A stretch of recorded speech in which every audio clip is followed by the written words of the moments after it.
Hi, I'm attorney Gloria Allred, and I've spent more than 36 years as a women's rights attorney, and I have also filed and won many cases for those who are lesbian, gay, bisexual, and transgender.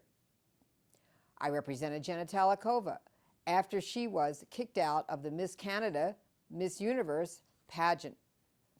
I believe that it is absolutely outrageous that the World Health Organization says that transsexualism equals a mental disorder. And that's why I am supporting Jenna and other trans activists around the world in their campaign to have transsexualism taken off the World Health Organization's list of mental disorders. I do not believe that there is any basis in science for that conclusion of the World Health Organization that it should be listed as a mental disorder.